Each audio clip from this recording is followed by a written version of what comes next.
Terima kasih sudah bergabung bersama kami di Closing Market. Bagaimana perbandingan transaksi emas hari ini dibandingkan dengan kemarin, Mbak Chen Li? Emas untuk hari ini mengalami penaikan dibandingkan dengan hari kemarin. Seperti yang bisa kita lihat bahwa volume transaksinya untuk hari kemarin itu hanya mencapai 2.592 volume transaksi. Sedangkan hari ini bisa mencapai 3.214 volume transaksi. Bagaimana potensi penguatan emas level baru, Mbak Chen Li, dengan adanya pengaruh kebijakan The Fed dan juga tren yield obligasi Amerika? Harga emas berhasil rebound menyusul pernyataan dari Gubernur The Fed yaitu Jerome Powell yang mempertahankan suku bunga acuan dan program pembelian obligasi. Harga emas naik pada posisi tertinggi dalam satu sesi perdagangan seiring dengan pelemahan imbal dari hasil obligasi AS atau US Treasury. Koreksi imbal hasil tersebut pasti akan memicu kenaikan permintaan terhadap aset logam mulia tersebut. Oke, melihat adanya sejumlah sentimen tersebut, rekomendasi Anda untuk investasi emas jangka menengah?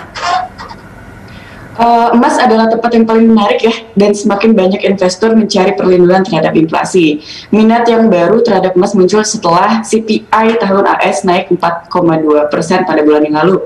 Terus kenaikannya juga paling signifikan di dalam 13 tahun. Selain itu pada hari Kamis kemarin, producer prices AS itu naik 6,2% setahun. Nah, kenaikan terbesar ini yang pernah dicatat. Namun meskipun inflasi meningkat, masih terlalu pagi untuk kita mengatakan apakah sifatnya permanen atau transitory yang sesuai dengan ekspektasi The Fed. Tapi sementara harga komoditi terus naik, di dalam ekonomi global masih ada kapasitas untuk mengakomodasikan siklus pasar bullish yang baru.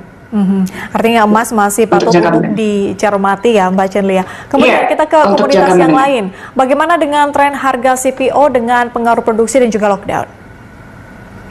Kalau untuk kenaikan harga minyak nabati sendiri ya, untuk ekspor negeri jiran atau RI itu terjadi di tengah kenaikan kasus infeksi COVID-19 di Malaysia. Harga kontak CP kemarin di Agustus 2021 itu aktif ditransaksikan di bursa Malaysia Derivative Exchange naik 2,31% ke 4.340 ton per ton ringgit Malaysia. Malaysia juga kembali menerapkan lockdown secara nasional mulai 12 Mei lalu hingga 7 Juni.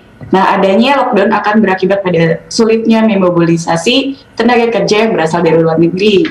Hal ini yang akan menyebabkan kurangnya tenaga kerja yang terpengaruh pada penurunan produksi. Gitu.